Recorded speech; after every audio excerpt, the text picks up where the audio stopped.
सास का अजीब फैशन, सास और बहू की कहानी। भूमिका। घर का माहौल हमेशा ही कुछ खास होता है। जब घर में सास और बहू का संबंध बेहतर होता है तो घर में खुशियां होती हैं। लेकिन जब सास अपनी पुरानी आदतों और फैशन को बहू पर थोपने की कोशिश करती है तो हालात कभी कभी मजेदार बन जाते हैं। इस कहानी में हम देखेंगे कि कैसे एक सास अपने फैशन के अजीब जतन करती है और उसकी बहू उसका मजाक उड़ाती है।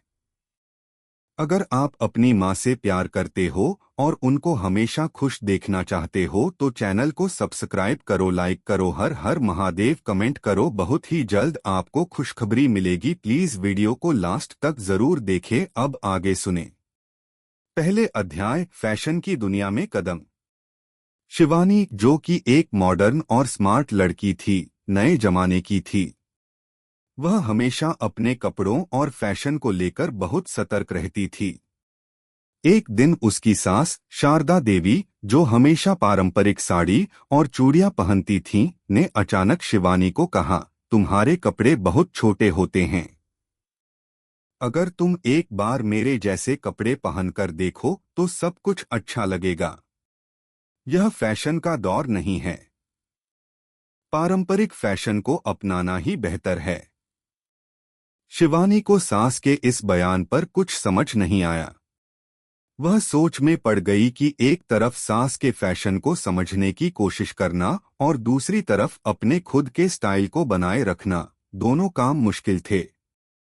फिर उसने मुस्कुराते हुए जवाब दिया, मां जी, मैं आपकी बात समझती हूँ, लेकिन ये फैशन का दौर है और हम सबको अपनी पसंद का पहनावा चुनने का हक है। शारदा देवी को यह जवाब पसंद नहीं आया। वह शिवानी के मॉडर्न फैशन को हमेशा नकार देती थीं। दूसरा अध्याय, सास का फैशन शो। कुछ दिन बाद शारदा देवी ने अपनी पुरानी सहेलियों को घर पर बुलाया। शिवानी की मम्मी भी आ गईं। शारदा देवी ने सोच लिया था कि वह अपनी फैशन से अपनी बहू को एक बार फिर दिखा देंगी। वह बहुत सज-धज कर एक पुरानी कांजीवरम साड़ी पहनकर आईं। साड़ी के साथ पारंपरिक गहनों की झंकार और माथे पर बड़ा सा बिंदु था। वह पंखा झलते हुए कमरे में घुसी और बोली, देखो मैंने कितने अच्छे कपड़े पहने हैं। ये साड़ी केवल पारंपरिकता की प्रतीक नहीं है, यह एक स्टाइल स्टेटमेंट भी है। शिवानी ने सास की यह बातें सुनी और मन ही मन हंसी रोकने की कोशिश की। फिर उसने एक मजेदार अंदाज में कहा, मां जी, यह साड़ी तो बहुत सुंदर है, लेकिन क्या आप इसे पहनकर कहीं बाहर जाती हैं? शारदा देवी को यह सवाल गुस्से में ला दिया। वह बोली, बिल्कुल, ये साड़ी पहनकर मैं किसी भी पार्टी में जा सकती हूँ और लोग मुझे देखेंगे और कहेंगे कि यह तो एक आदर्श महिला है। शिवानी को अब पूरी तरह से मजा आ गया था।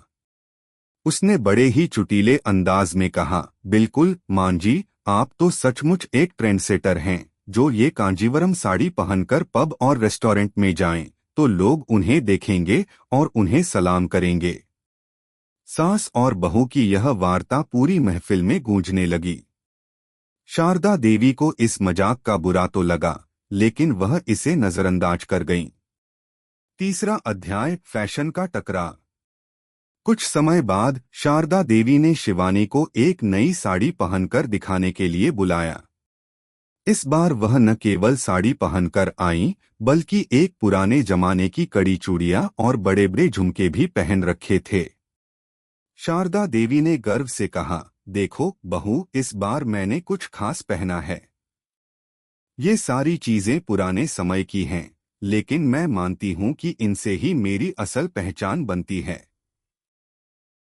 शिवानी ने इसे एक अवसर माना और हंसी के साथ जवाब दिया, मां जी, ये फैशन तो बहुत अच्छा है, लेकिन क्या कभी आपने सोचा है कि जो लोग आपके पास आएंगे वे आपको देखकर कहेंगे कि क्या टाइम यात्रा हो रही है। यह सुनकर सास को गुस्सा आ गया, लेकिन वह खुद को शांत रखते हुए बोली, तुम क्या जानोगी फैशन के बारे में, बहू। फैशन तो यही है जो मेरे जमाने में था, वह आज भी प्रचलित है। शिवानी ने चुटकी लेते हुए कहा, मां जी, आपके जमाने का फैशन आज भी बहुत पॉपुलर है, लेकिन अब मैं आपको एक नई चीज बताती हूँ। आजकल जो फैशन ट्रेंड में है वह लुक्स और आराम का कॉम्बिनेशन है। अब लोग सिर्फ दिखावे के लिए नहीं बल्कि अपनी सहजता के लिए भी कपड़े पहनते हैं। सास और बहू के बीच यह मजेदार वार्तालाप अब घर के बाकी लोगों के बीच हंसी का कारण बन चुका था। हर कोई इन दोनों की नोकझोंक का लुत्फ उठा रहा था। चौथा अध्याय, समझ का सफर। कुछ महीनों बाद शारदा देवी ने महसूस किया कि शिवानी सही कह रही थी। समय के साथ फैशन भी बदलता है। एक दिन शारदा देवी ने खुद से कहा, शायद मुझे अब बदलाव की जरूरत है। वह एक दिन शिवानी के पास गई और बोली, बहू, क्या तुम मुझे कुछ नया फैशन दिखा सकती हो? शिवानी ने मुस्कराते हुए कहा, मां जी, आपको कुछ नया दिखाना तो है, लेकिन आपको भी थोड़ा बदलाव करना होगा। शारदा देवी ने इसे स्वीकार किया और अपनी बहू से कुछ मॉडर्न कपड़े खरीदवाए।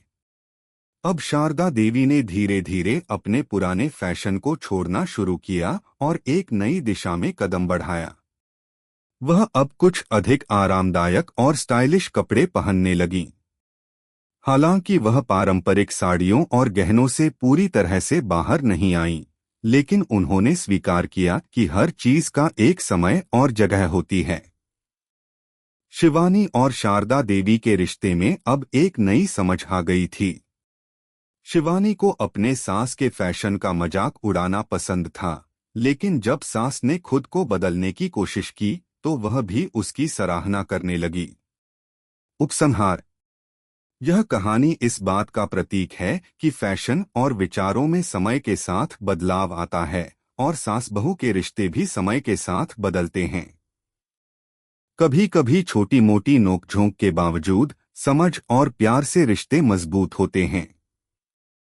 शारदा देवी और शिवानी के रिश्ते ने यह साबित कर दिया कि अगर दोनों एक दूसरे की सोच का सम्मान करें तो हर समस्या का हल निकल सकता है।